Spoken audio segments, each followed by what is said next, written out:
një praktike shpesh që po kërkohet shumë është edhe kiropraktika. A duhet domosdoshmërisht secili që ka nevojë për fizioterapi me i bë edhe kiropraktika po? Jo domosdoshme, për shkak se ajo liron një farë lirimi në pjesën psikologjik, por sa mundet me ndiku, muna me thonë që edhe ndikon, por nuk është bazë. Nuk është do me thonë gjithçka që bëhet me kiropraktike edhe që aty përfundan, sepse është një lirim momental, ndoshta ndihesh më pak më mirë qatë moment, edhe tani...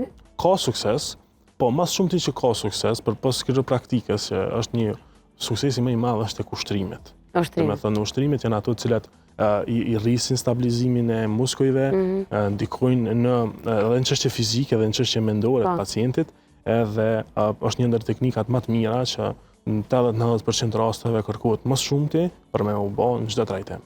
Po, këta persona që janë duke bë terapit fizioterapike, a duhet ta ndalin që ato ditë fitnessin, për shembull se tha më herët që janë disa ushtrime që mund t'i bëjmë gabim dhe mos është shumë për muskuj tani? Faktikisht, në mënyrë ne si fizioterapeut ne e trajtojmë.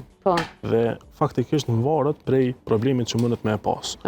Po, e mira kishtë qenë që me pushu, nëse ka dhimbje të qafës, ka dhimbje të krahut, të me thonë ngarkesa që mundet me i bë, e mira është që me pushu, dhe më pastaj me fillu me stërvitje. Për shkak se edhe kur i shoh, do me thonë me njëherë fillojnë me stërvit me pesha të rënda.